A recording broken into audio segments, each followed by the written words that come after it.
Okay, I've got your plan open in Chief Architect Premier, but Pro has all the same roof tools that I'm going to be using and showing you. I'm glad you posted this because I didn't have a clue what you were describing.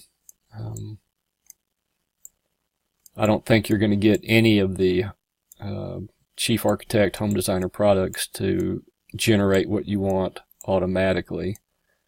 So you're going to need to use manual roof planes, and that's a big part of having Pro. So over here in Plan, I'm just going to delete this wall. You've got some walls here that are incorrectly identified, like extend slope downward. So what I'm going to do is go up here to File, Edit, Reset to Defaults, All Floors, and I'm going to check Roof Directives and Walls. And what that's going to do is clear out anything that you have set in the wall. And you can see it just defaults back to an all-hip roof, so we'll fix that in just a minute. So I'm just going to take these walls here and attach them. You'll see again it just generates a default hip roof. So I'm going to go up here and go to Build Roof. We're going to turn off Auto Rebuild Roofs. Say OK. And then I'm going to go up here. You can do this in a couple different places, but I'm going to delete roof planes. So that's what we're starting with. So back over here in Plan, you can go up here and click Roof Plane, or you can just press Q on the keyboard, and that's a shortcut for drawing a roof plane. So that's what I'm going to use. So I'll hit Q. I'm going to zoom in here so you can see what I'm doing. You draw a roof plane right there, right on the outside of the main layer of your wall. So just use your mouse, click, drag to the right, let go of the mouse, drag up. I'm gonna zoom out here while I'm doing that. Okay, we'll just drag up and click right there.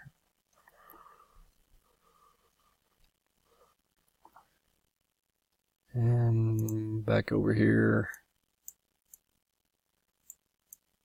you can see it drew a roof plane, and it extended this wall directly underneath this roof plane up to match it. Now that's obviously a much higher pitch than you need, so we'll go back in here and build roof. It defaults to 8, so we're going to make that 4 just as a guess.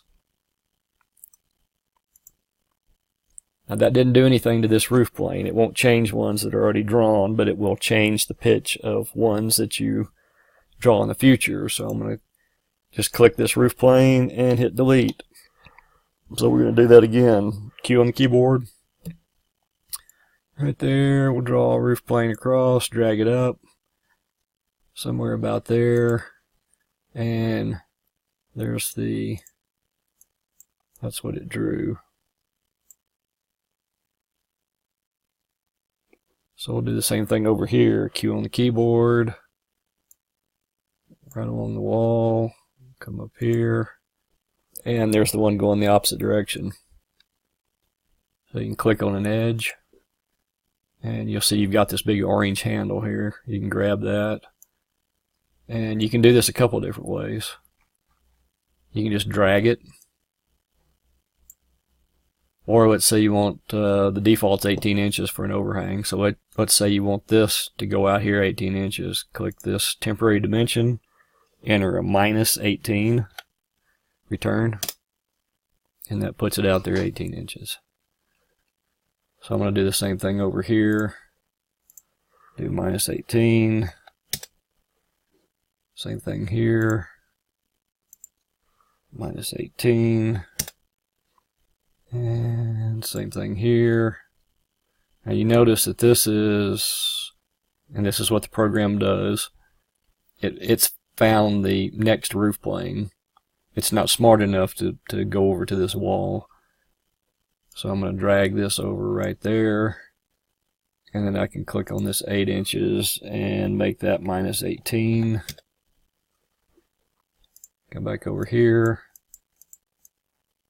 and so there's your basic roof planes.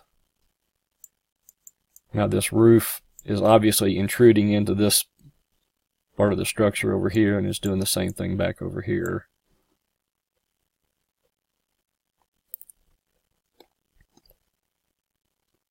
So what we can do, I want to select this roof plane. I'm going to press 3 on the keyboard. That creates a break. I'm just going to guess at it. I'm going to put a break right there, and then I'm going to grab this handle and move it, and then snap it to the outside of that wall. Back over here. You can see what that did. I can take this roof plane, grab that, and scoot that up. So that looks pretty good. Now we just need to come around here and do the same thing to the other side. I can do this in 3D if I want to. It's just more accurate over here in plan, but select this roof plane. Again, I'm just gonna, you can see where this break is right in here, so I'm just gonna put a break right there. Pull this back. You can see I didn't move it enough. You can see that line right there is about where it needs to be, so I'm going to move that out. And then probably what you want to do is create another break. So 3 on the keyboard, put a break right there, and move this over. You can see right down here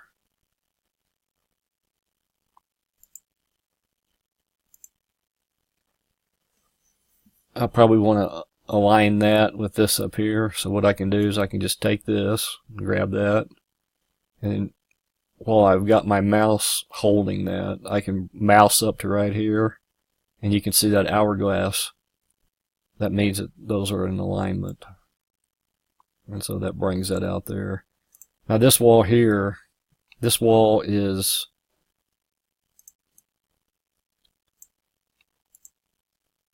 on the bottom.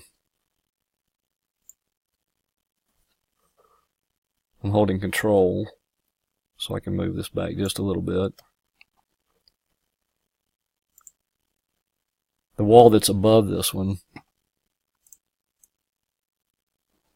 what we're looking at right here is the wall that's, this is an attic wall generated by the program, and it's backwards right here, but if we spin around, it's correct over here. It's that same wall.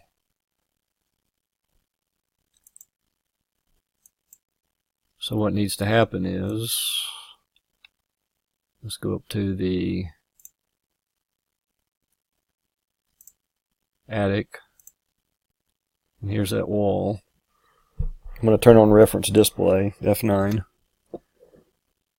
and I'm going to break this wall right in here. Now this part of the wall I'm going to reverse. You can't see the reverse layers thing, but I'm just going to click that, and you can see over here in this 3D view how the wall changed to the siding on the outside. And you can see in here, I'll turn off reference display, you can see how the siding on this wall is to the right, the siding on this wall is to the left. So back over here, let's spin around.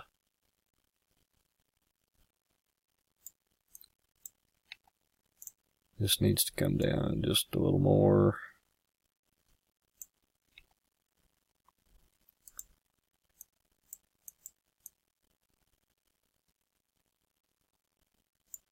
This is missing. This happens quite often in this type of situation. Let's go back down over here to the first floor.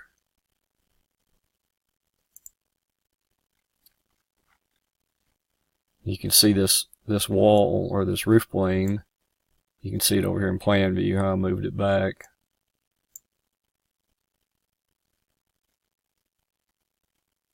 One thing that helps sometimes is you double click on the roof plane to open it. And if you don't do anything, you just open it and then just say OK. Sometimes this kind of thing will be fixed. The program gets confused because there's a roof here and there's a roof up here, and it's unsure what to do. There's probably a way to fix this. I just can't think of it right now. Anyway, that ought to get you started on manual roofs. They're really not hard. Just take a little bit of practice. You can do split screen like this, and it makes it easy to see what you're doing in real time. You know, if I want this roof plane, you know, it's a immediate feedback there. All right, give this a try.